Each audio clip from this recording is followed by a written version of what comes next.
Hi, Rachel. Hi, everybody. Welcome to Thursday. It feels like I just blinked, Rachel, and here we are, Thursday. Or, Same.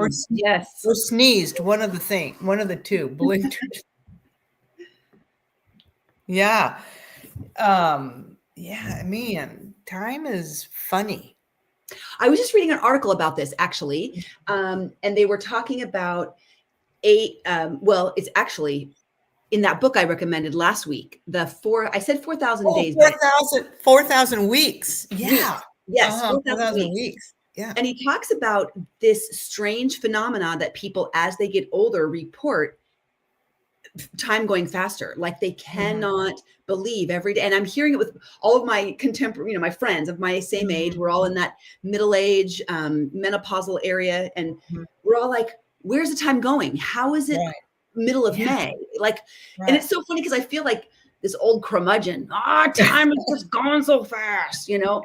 But it's true. And I don't know what, It's I don't know true. if this I is some sort know. of weird, kids don't say this, right? I Only really older don't. people say this.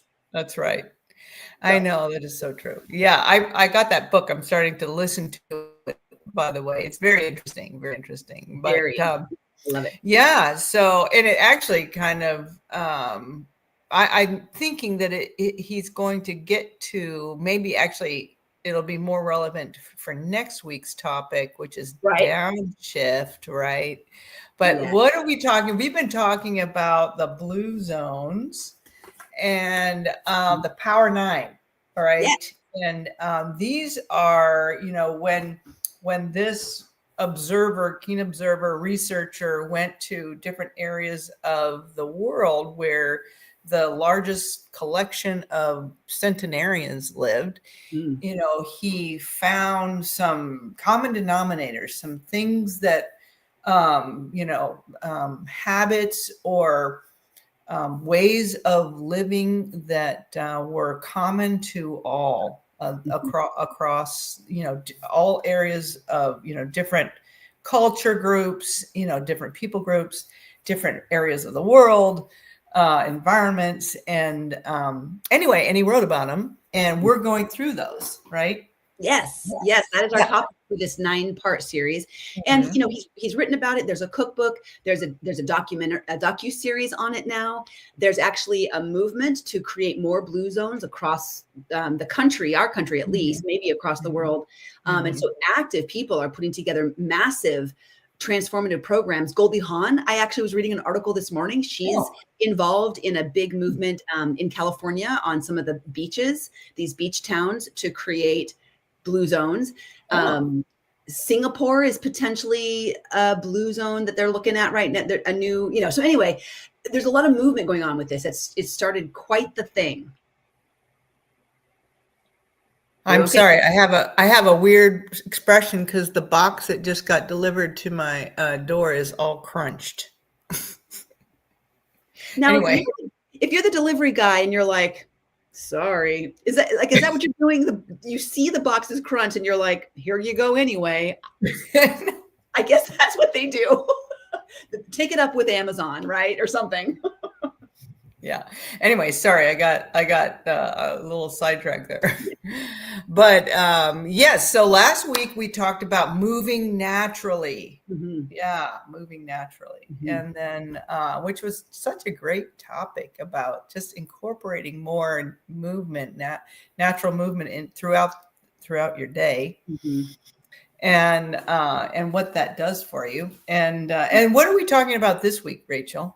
Yeah, so this week, and I could maybe I can share my screen for the Mhm. it'd be cool for people to see.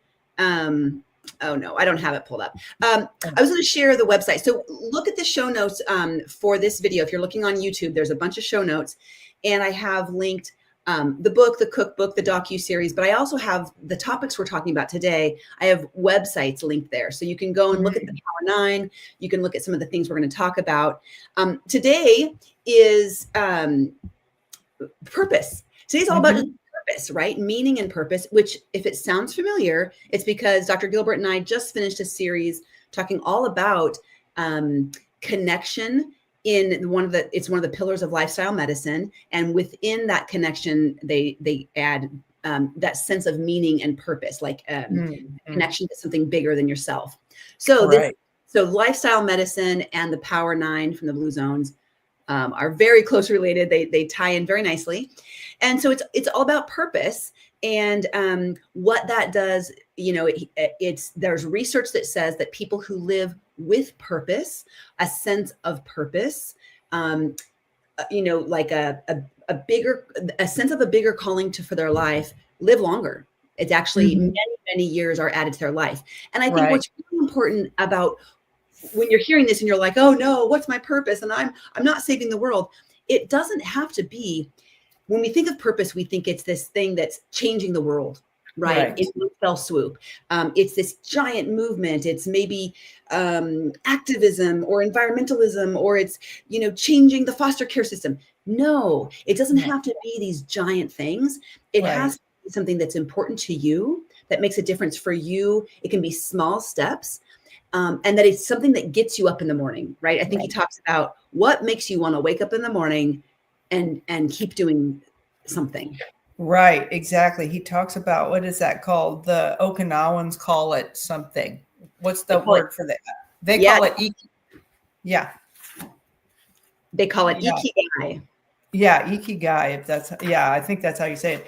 And right, it's the sense of just getting up in the morning, right? And for the reason why you're getting up in the morning. And I'm looking through this, but I had this thing pulled up here. It says the Okinawans call it ikigai, and the Nicoyans call it plan de vida. Mm-hmm. Yeah, and for both, it translates to why I wake up in the morning. Yeah. So he says, knowing your sense of purpose is worth up to 7 years of extra life expectancy. That's a And I lot. love, yeah, I love what you said. It doesn't have to be this grandiose thing. Right. Like, you know, whatever, being the Pope or the president or, you Yeah. know, yeah, it can just being more aware of who or what is in your own, you know, circle and living into that. Yeah. And so it kind of makes me wonder. I was just thinking about this question, you know, when we have these major transitions in life, for example, empty nest, you know, we've been maybe, you know, homemaking and working as a mother to our children. And all of a sudden our children are moved out, which is what we wanted. Right. And I'm wondering if, you know, how that, you know, how our sense of purpose changes, or that, you know, what that does, or even if we approach retirement, you know, so how that kind of changes things for us and how we need to regroup now. Mm-hmm. Yeah. So I see my yeah, videos frozen. Can you hear me? I can hear you. Yeah. Okay. Yeah, how it changes. And that is actually a lifetime, a time of life where we might have to pivot from what our purpose was previously. Mhm. Maybe we found our purpose at a young age, and even through the parenting years, we were really, you know, engaging in something that's important. Purpose can change through the years, though, too. What we put our focus and our energy and our value Mhm. in might Right. change, might jump on something new at certain stages. That's okay too. Yes, for sure. For sure. Yes. And it's okay to kind of even reflect and think and ask for a little bit of help, you know, like I feel like I'm floundering right now. Maybe, you know, to have those safe people who are can be good sounding boards and reflectors, Mhm. and to you know, to help us kind of, you know, take that next step or move on, or embrace a change, or a new sense of, and find maybe a new sense of purpose. Yeah. Right. Right. Mhm. So there's some links, like I mentioned in the show notes, and one of them I think is so cute. He calls it the napkin test, Oh, and it's yeah. nine questions Mhm. to unlock your passions and purpose. Oh, And you know, so this link is there. You can read through it. But I thought maybe I would just go through a couple of the questions so people get an idea of how you could find your purpose if you're not even really sure what it is. yeah. And I do, Perfect. yeah, I really do think that people hear the word purpose and it's scary. What's Mhm. my purpose, it feels so big. Yeah. So here are some of the questions. If you were asked to create a video special about something that moves you, what would it be about? So something that moves you, that sounds simple. I think probably, hopefully everybody listening might be thinking, ooh, what like gets me choked up? Or what feels like an important topic in the world today that oftentimes makes me feel like there's something I should do about it? Another question is, if you started a business or organization to solve a need in your town or city or elsewhere, what would it be? If you were given money to start a business, what do you notice around you in your town or city that's something that's needed, that could fit a niche, fill a need, help people, right? Yeah. Good And one. make it another one. This is one of my favorites because I love to dream about winning the lottery. We don't even play the lottery, but I want to win it. Okay, so and I love daydreaming about what I would do with all the money. How would you use a gift of $1 million? It had to be given away or designated for a cause, issue, or a problem that moves you. What business or venture would you start? So you've got the $1 million, but you have to give it away or donate it or use it for some sort of bigger need. That's kind of what I dream about, because now it's kind of dreaming and getting curious about what you do. Right. Yeah. And it's others centered. Yeah. Yes. Others oriented rather. Yeah. Mm-hmm. That's a good one. I've never thought about what I would give $1 million away for. I know, right? We usually dream about what we would do with $1 million, and certainly giving is part of that. But yeah, this is all $1 million. And, I think you brought up a really great point about others centered, because oftentimes purpose is others centered. It's not typically serving our own purpose. Right. It's typically serving a bigger need for the earth, the planet, animals, other people, organizations. And that is why it's so meaningful, because it's something that we do. Volunteerism and giving of yourself for other purposes has a way of improving well-being, lowering stress, getting us out of our own heads, right? Keeping us from kind of circling our own. A friend of mine calls it navel gazing. Stop looking at your belly button, right? Yeah, that's so good, because it's important. I mean, we have to be careful with this as far as being overly, but it's really important to know that you're needed. I mean, that's part of our sense of well-being, is knowing that we have something to contribute, right, to somebody else, and that, goes beyond, what maybe I'm doing as a vocation even, but, because, beyond my working years, because most of people are not working a job until they die. So they work until they're stopped work, but they still have things to contribute. So whether that's volunteering for something or spending time with the grandchildren, they have some wisdom to give back to their family, their community, their church. I mean, that sense of, I have something, I've lived this much life, I've learned this much, I can give it away. That, keeps you wanting to get up in the morning and live another day. Absolutely. And I love how you kind of, you're kind of recognizing the grace and compassion we can have for ourselves during the really busy time of life.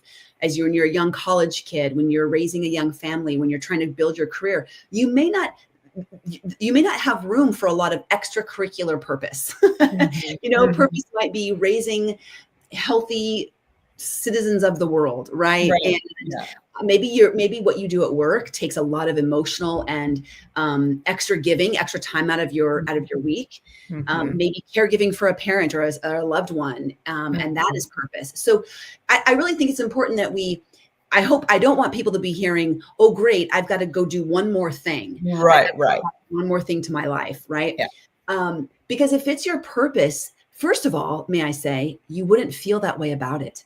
Mhm. When we have a calling and a sense of purpose, we do it without being asked. We try to sneak it in on the weekends. We find ways to incorporate. Maybe that's what you're doing at night on your phone. You're scrolling and Googling, learning about this thing that you find fascinating. Mhm. And it can be something. I think the Ikigai. What's interesting is you know how it's one thing to just say like a reason for waking up in the morning or having a sense of purpose, but for them, there's a lot more involved than just that, Sure. than that. There's a more meaning behind it. And what they talk about is not just a sense of purpose and my reason for getting up, but my reason for doing something well. So Mm. their sense of purpose for them, for this culture, is connected to, if you're going to do something, you do it well. Like Mhm. you give of yourself. It's not, because you care about it, right? Mhm. And again, you're not giving of yourself till you're spent and you're, burned out and you don't have time for your sleep and exercise. That's not what we're saying. It's got to be a balance. But I like that idea of doing something well. So if Mm. it's a garden and that's your purpose, to grow healthy, good food for your family, you spend time learning about it, and you wake up every morning wanting to make your garden better, right? And Right. that drives. Mhm.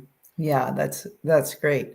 Um, yes, and I think what he did was, this gentleman Dan Buettner, he went around and he interviewed elderly people Right.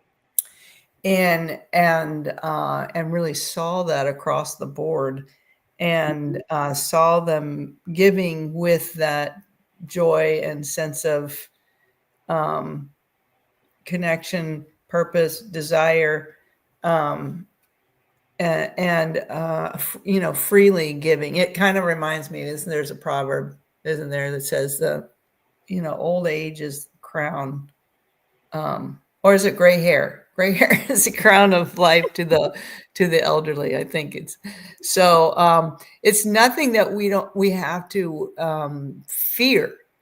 So it seems like in these cultures they approached old age with respect and honor, Mm-hmm. because and they're looking to their elderly to give them that wisdom, which is so great. Yes. Yeah. Yeah, so imagine in our culture, if everybody who's starting to age and becoming elderly knew that they were entering a period of time when they would be greatly respected and Mhm. esteemed for their wisdom and for what they have to give back and to contribute to all the generations below them. And Mhm. I think some families probably do that better than others. Some Mhm. cultures, even within the US, probably do that Right. better than others.